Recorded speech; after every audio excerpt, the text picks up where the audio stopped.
Y con estas bajas temperaturas el cuerpo, bueno, se comporta distinto, ¿no? Es realmente la salud, hay que cuidarse, dice el frío no enferma, lo que enferma son los cambios de la temperatura, entonces nos cubrimos las vías respiratorias. Pero ¿qué pasa con el corazón? ¿Qué pasa con el sistema cardiológico que tenemos en el cuerpo, el sistema circulatorio? Julián Olmedo es nuestro médico cardiólogo de cabecera prácticamente en el programa, así que a él le consultamos estas cuestiones y le agradecemos el contacto. Doctor, ¿cómo le va? Buen día.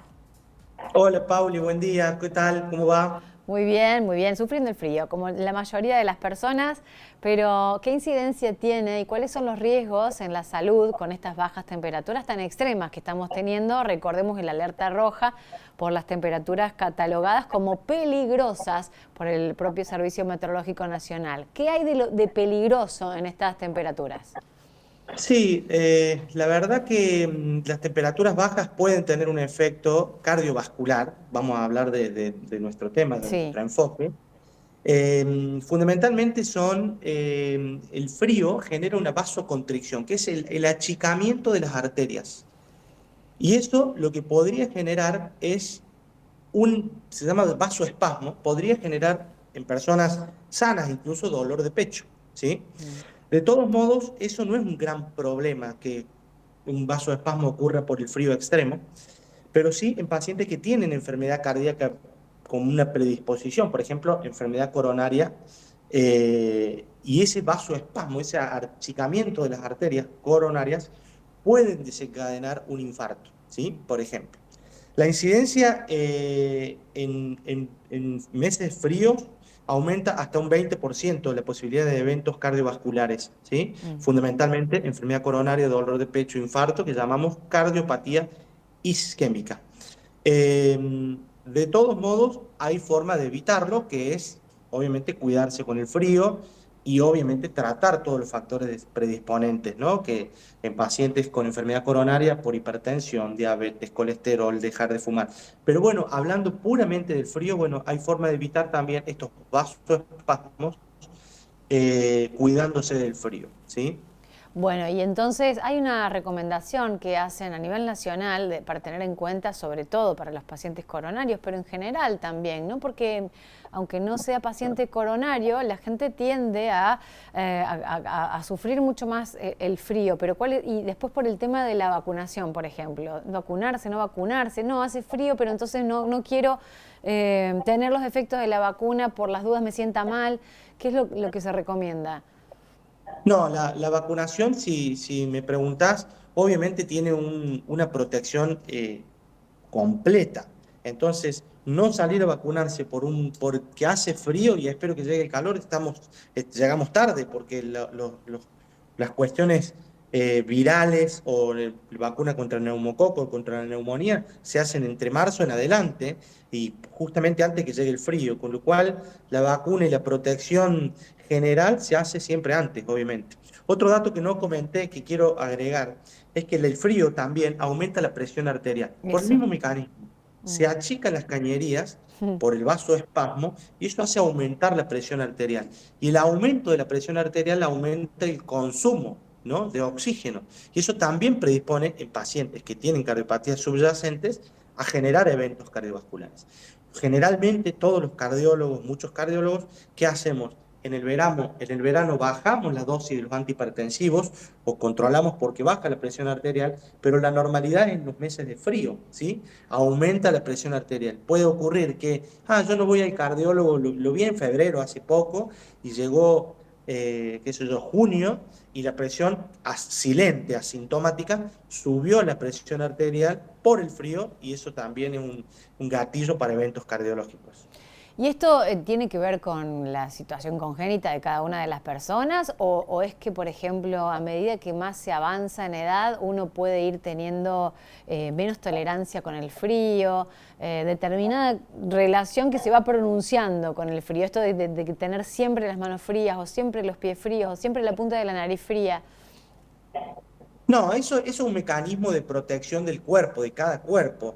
Entonces, Cuando hace frío, no necesita tanto oxígeno, qué sé yo, la punta de la nariz, las manos, las orejas, los dedos de los pies, sino más bien un calor de regulación de la temperatura del cuerpo en los órganos vitales, fundamentalmente. Entonces se vasocontrae, se achican las cañerías en los lugares, en tejidos no importantes, justamente para mejorar el flujo en el resto. Pero eso no es, yo tengo frío en las manos, me va a dar un infarto, tengo frío en las manos y voy a estar seguramente como mi tía, abuela una vez tuvo un infarto. No, esto no tiene una cuestión genética detrás. Claro.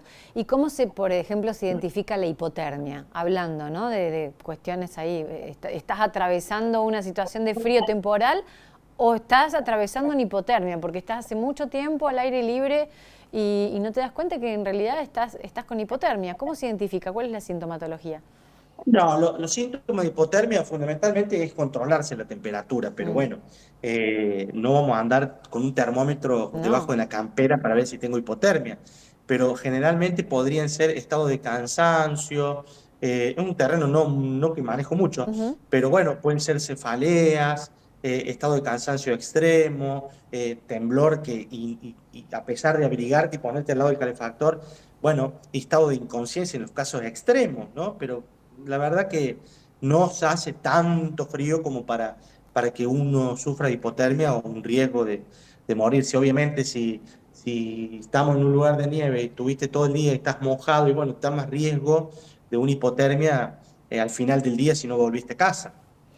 ¿Cómo responde el corazón al frío extremo? El corazón directamente. ¿Cómo es el comportamiento de este órgano y qué hacemos al respecto nosotros? Por ahí hay mucha gente que practica mucha actividad física, que dice, bueno, no, en invierno prefiero no hacerlo. O al contrario, no, sí, porque me cubro y entonces me ayuda a sentirme más cálido.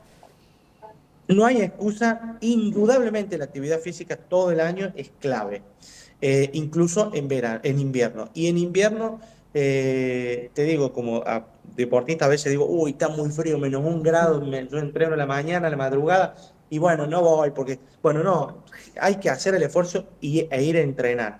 ¿Cómo responde el corazón? Bueno, el corazón no se ve tan afectado con el frío. Si hay predisposición, podría reaccionar de alguna forma, pero digamos, no es excusa. Quiero aclarar que no es excusa. El frío para, para entrenar y para hacer una vida saludable, nada, es una condición climática más, insisto, que no es extrema. Claro, y además uno piensa en las temperaturas extremas a las que no estamos acostumbrados, pero países nórdicos, por ejemplo, con la nieve permanente gran parte del año, hay un aclimatamiento del cuerpo también, ¿no? Hay una adaptación del cuerpo, que nosotros a lo mejor lo tenemos que hacer en esta semana, particularmente en este invierno con temperaturas bajo cero constantes. Claro, correcto, correcto, totalmente. Eso es otra situación en los países nórdicos. Hay muchos eventos cardiovasculares, incluso no quiero comentarlo así como una cuestión drástica, pero hay mayor episodios de muertes Ajá. súbitas, arritmias, secundario de eso, pero fundamentalmente cuando hay un trabajo extenuante, por ejemplo, eh, uno que va a acumular leña o liberar pasos y trabaja con leña, perdón, nieve, Nieve. y trabaja con frío, y el esfuerzo físico sin un precalentamiento con las temperaturas extremas, claro que predispone a eventos mayores. ¿Cómo entrenas vos, que sos cardiólogo y deportista? ¿Te cubrís las vías respiratorias entrenando al aire libre o indoor? Entreno en el agua, así que vías respiratorias libres. Bueno, Hago natación, así que entreno rogando que la pileta esté calentita y donde vos está calentita está muy bien. Pero después, al final del entrenamiento, ruego que la temperatura esté más baja porque el calor del cuerpo, viste, te claro. sofocas a veces. Nada, temperatura ideal en la pileta donde voy, así que bien.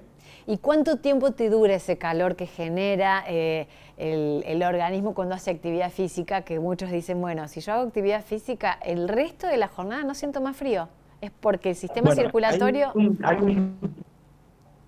has comentado algo Ay, espectacular porque ajá. tengo un amigo que fue a correr a Mina Clavero Y claro, terminó de correr 42 kilómetros, o sea, ahora este fin de semana, que hacía un frío bárbaro, pero él seguía sintiendo calor, no se cubrió. ¿Viste cuando salen los jugadores del fútbol? Inmediatamente le ponen la campera, bueno, no importa el tiempo que vos tardes en no tener no tener más calor, sino proteger al cuerpo, ¿por qué? Porque el corazón se detuvo su alto rendimiento. Bueno, ahora mi amigo está congestionado, bueno. Ajá, Así que claro. hay que cuidar en ese sentido. O sea, la recomendación es terminar de hacer la actividad y abrigarse automáticamente aunque sintamos calor. Automáticamente, aunque estés transpirado al mango, automáticamente abrigarse. Gracias, Julián, como siempre. Un abrazo. Por favor, gracias, Pauli. Saludos a todos. Gracias. El doctor Julián Olmedo, cardiólogo, hablando de cómo impacta el frío y estas temperaturas en el sistema circulatorio, en el corazón puntualmente, pero también en el resto del cuerpo. Hacemos pausa y ya venimos con más.